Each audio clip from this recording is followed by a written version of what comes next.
Breaking news overnight. In an extraordinary turn of events, the United States has rescued the second crew member who was in the U.S. F-15 fighter jet shot down over Iran Friday.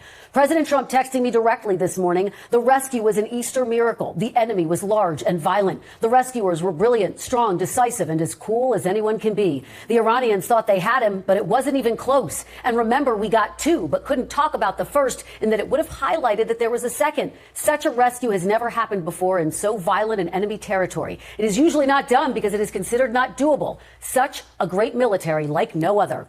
Adding on Truth Social, open the effing straight, you crazy bastards, or you'll be living in hell. All right, y'all, we are back with another video. I definitely had to bring y'all this.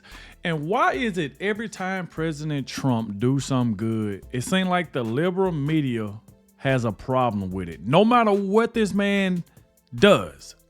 So if you look at this, liberal media melts down, and now they are demanding that President Trump needs to be removed after the U.S. military rescued stranded pilots in Iran. And then, President Trump did make a post on True Social saying they did, get the other soldier, which I think they found him in like the mountain. And thank God that they got him. Thank God that they rescued him, because I think they said that the only thing that he had to protect himself was a pistol. But they did find him. They rescued him. And now you still got the liberal media still melting down. That's what I'm saying, man. It seems like it don't matter. It doesn't matter what this man do. It don't matter what he say. They are going to try to find a problem every single time. And this is the reason why the liberals are going to continue to lose in elections, man. This is the reason why.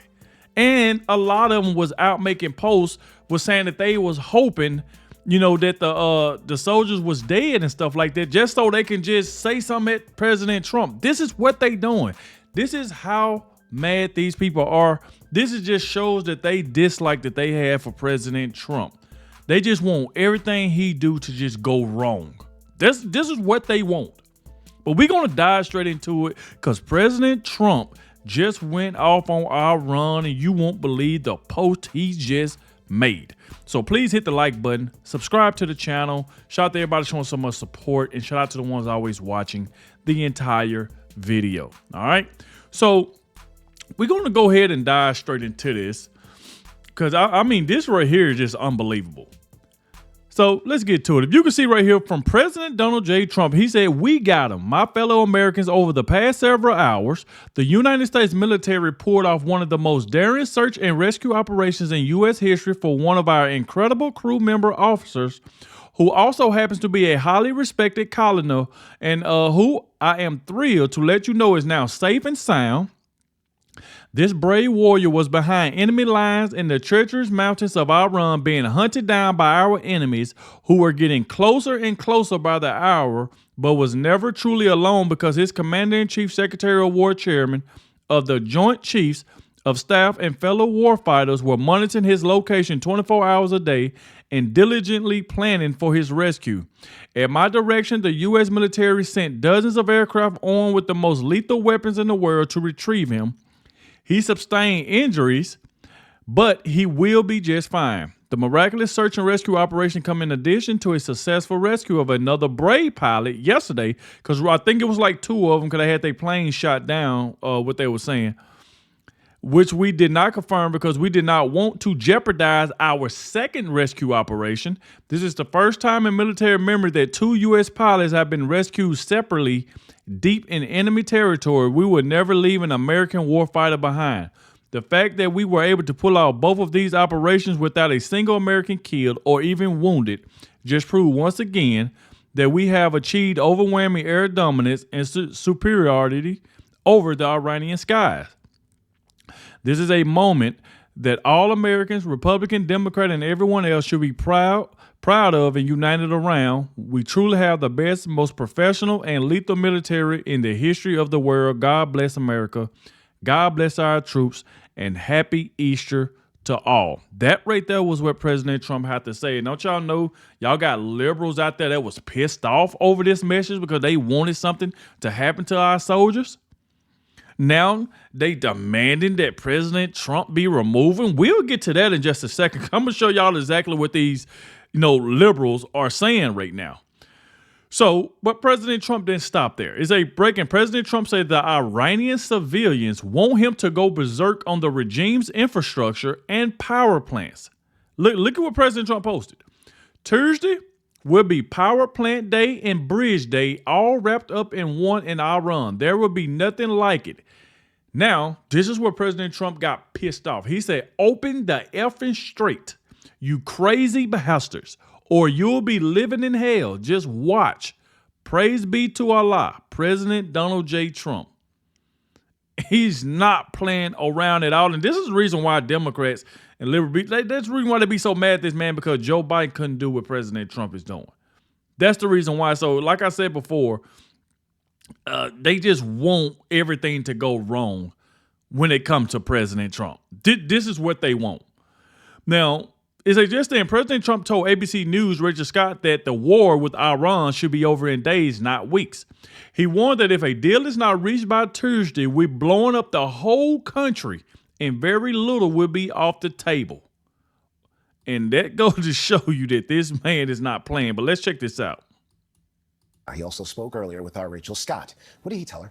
Yeah, the president, he's been sending a lot of mixed messages about what's coming next here, telling Fox News that this deal with Iran is going to be reached tomorrow, then telling our Rachel Scott that that's not quite the case. But this comes as we are finally hearing directly from the president. He is touting the search and rescue operation as a great success, saying that he was monitoring the situation around the clock along with the Secretary of Defense and the Joint Chiefs of Staff. And the president revealing some details about how all of this unfolded, saying that the missing airman was being hunted through the treacherous mountainous terrain of Iran by enemy forces. As you heard Britt mention, the CIA also playing a role to try and pinpoint what a senior administration official tells us was like trying to find a needle in a haystack, finding this airman that was in this cavernous mountain. And the CIA also launching this deception campaign. You see that he was in a mound, but that was tracking him and stuff like that. Now, obviously, the Iranian was getting closer and closer to him. So like I said, thank God we got him. Spreading word that the airman had already been found before they had, in fact, found him. And as the Iranians were confused, they continued this search and rescue operation. Now, we have heard the president tout that this shows the fact that this rescue operation panned out without any American casualties, that it shows that America has this superiority in the air and skies. But the fact that these warplanes were able to be shot down in this entire situation, it does raise questions about Iran's remaining military capabilities. And Selena, what more do we know about the president's latest threat to Iran's infrastructure? Look, the president has been sending these repeated threats that he is going to bomb Iran's energy infrastructure and its power plants if it doesn't open the Strait of Hormuz. The president putting this expletive-laden post. He been saying it for the longest to open the Strait of Hormuz. How many times did the man said? He done said this numerous of times, and they just like they ain't gonna listen. It's like to them, F him. I'm not listening to Trump. Forget y'all. So he's saying, okay, we're gonna blow up y'all power plant. Y'all won't have nothing left. So, and then he gave him 48 hours.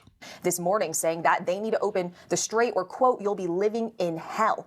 This is something we've heard the president reiterate multiple times. He has put this 48-hour deadline for Iran to open that critical waterway, or saying he's going to bomb their energy infrastructure. But he has also pushed back that deadline several times. On top of that, we've also been getting mixed messages from the president about what to do with the strait. He has said on one hand that the U.S. could easily open it ourselves. On the other hand, he said it's up to our NATO allies. It is their responsibility to open the strait. So the bottom line here, Ike, is that with each phone call the president has with a different reporter, with each post he puts on social media, it is further muddying the waters. All right, Selena Wang, Britt Clinton, thank you for your... So, and like I said, he said, hey, open the Strait of Hormuz. Open it up, or this right here is going to happen. So here we get right here where these liberals, they up here talking about, getting President Trump out of threat, saying he should be removed. I mean, it's like, it's so crazy to me that they sit up here. It's like they are for Iran. This is just what it sounds like. It sounds like liberals are for Iran because they don't like Donald Trump. So they willing to side with the enemies. That's what they willing to do.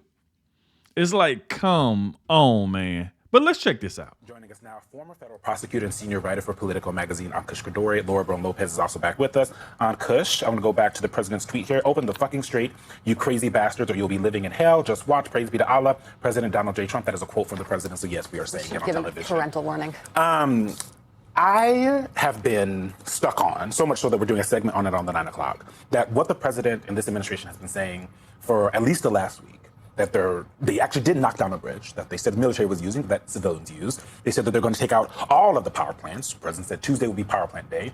That would be considered a war crime. These that the president... That would be considered a war crime. Boy. It's like, the thing is I don't get is like, why they don't want to be on President Trump's side? Like, we are the United States of America.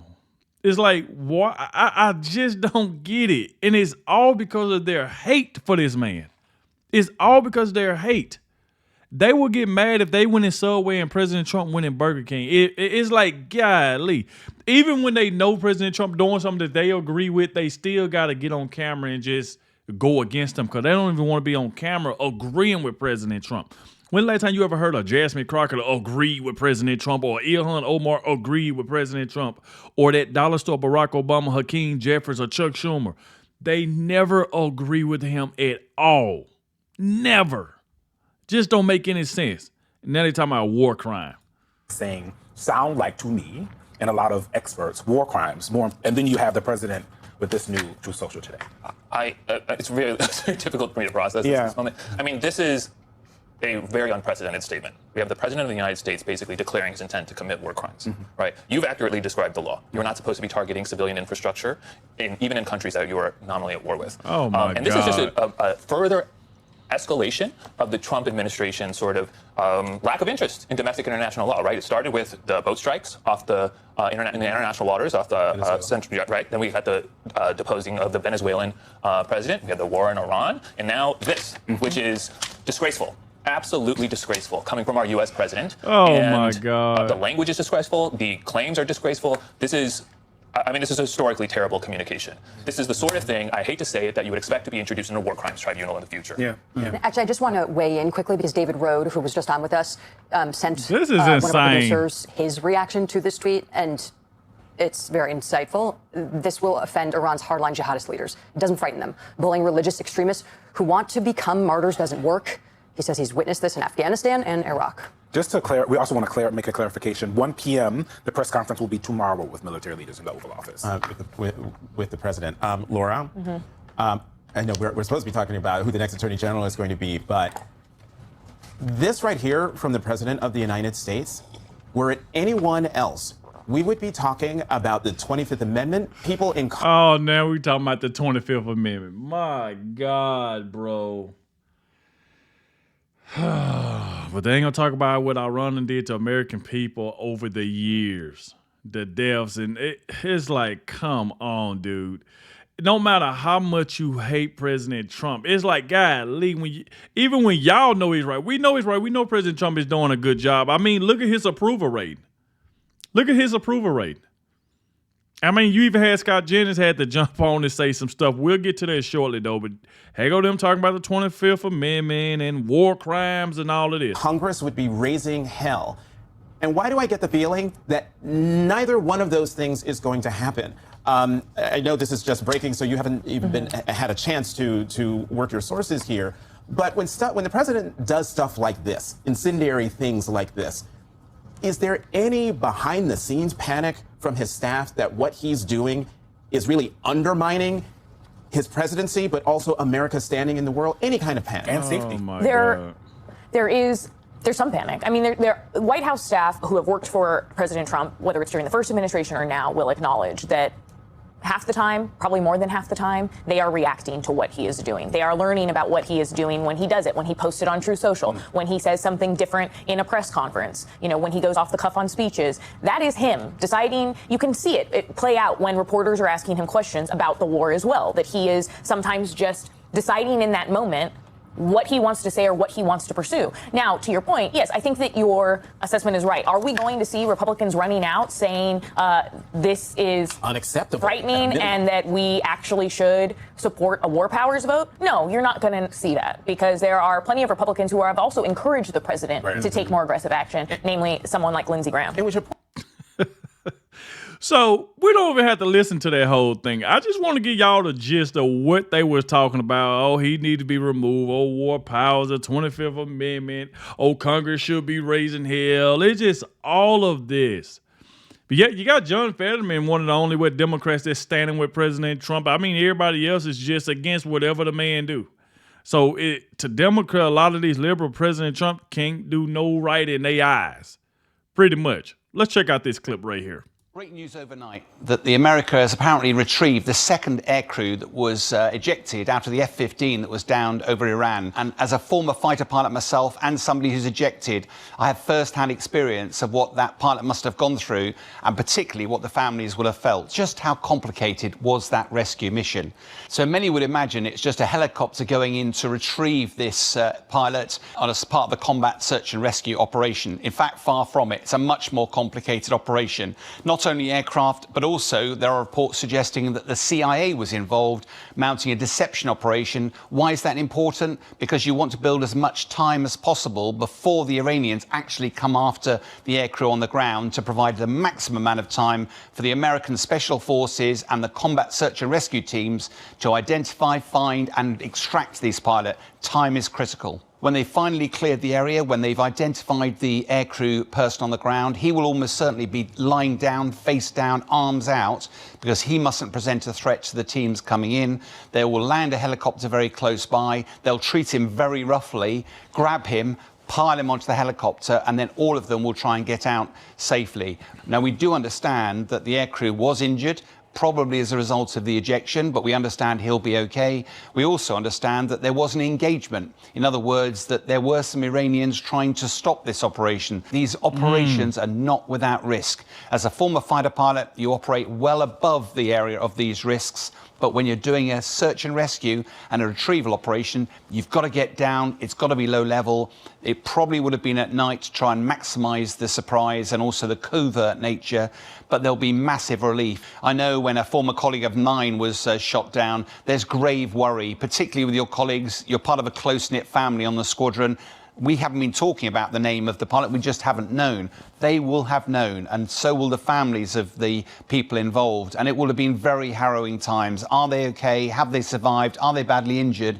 Worse still, if they were managed to be captured. It'll be a massive relief for the families and their military colleagues that this successful operation was conducted and they're all safely out of Iran. This story of us rescuing this airman is nothing short of incredible.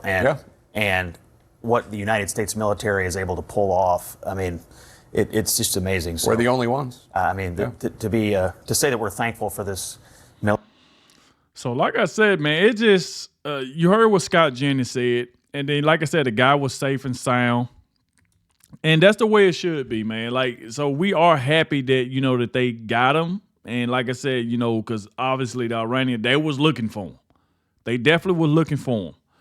So, this guy right here did speak to President Trump about this, and let's check it out. The president tells me if they don't make a deal and fast, I'm considering blowing everything up and taking over the oil. The president went on to say you're going to see bridges and power plants dropping all over their country.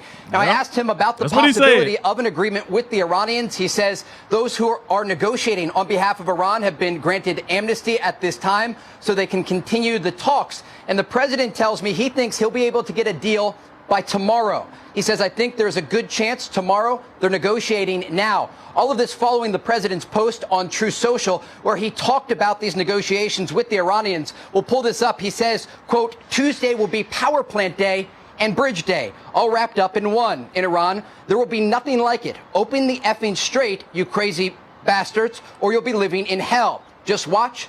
Praise be to Allah. The president posting there on True Social about this ongoing operation and his new red line for the Iranian regime. Now, the president also provided new details on what happened earlier this year as the Iranian regime took to the streets and slaughtered what the president tells me is 45,000 civilians in their own country. Wow. After that took place, President Trump told me the United States sent guns to the Iranian protesters. He tells me we sent them a lot of guns. We sent them through the Kurds, and the president says he thinks the Kurds kept them. He went on to say we sent guns to the protesters, a lot of them. And so a number of headlines here from my conversation with President Trump. All of this taking place more than a month into Operation Epic Fury and in the aftermath of that successful U.S. operation overnight to rescue that stranded U.S. service member inside Iranian territory. The president himself ordering that operation after the CIA came on Saturday morning and confirmed that they located where this crew member of an F-15 that was shot down on Friday was located. Again, the president making that decision to send in hundreds of U.S. Special Forces. And that's exactly what he did. So even Jake Tapper, said something about this. President Trump says a U.S. weapons systems officer is, quote, seriously wounded this morning after being rescued in a daring and heroic mission launched by U.S. forces inside Iran overnight. The injured airman survived being shot down behind enemy lines, CNN has learned, by hiding alone in a mountain crevice before he was rescued in a massive effort involving hundreds of American military and intelligence personnel. But if you were wondering how the success of that operation might affect the president's posture toward Iran moving forward, wonder no longer. He has just threatened Iran in extraordinary graphic terms, giving the Iranian regime just over a day to either make a deal, reopen the Strait of Hormuz, or face hell. If your children are watching, be warned, the president did not use polite language. Quote, wow. Tuesday will be power plant day and bridge day. All Jake Tapper got to be so extra, bro. Like, he got to be so freaking extra. Wrapped up in one in Iran. There will be nothing like it. Open the fucking strait, you crazy bastards, or you'll be living in hell. Just watch. We should note that destroying civilian power infrastructure is generally considered to constitute a war crime under international law, though. Yeah, so y'all heard that right there. Y'all let me know in the comment section what y'all think about this. Like I said, President Trump is, hey, look, he's going to continue doing what he's doing. We going to stand behind the president, of course. No matter what he do, liberal, Democrat, they're going to be mad regardless. They going to, whatever way President Trump goes, they going to go the other way. So it's like he can't do no right in their eyes no matter what he do. No matter what he do. So like I said, once again, thank y'all all for watching. And I will keep y'all up to date as more news come out. And I'll catch y'all in the next one.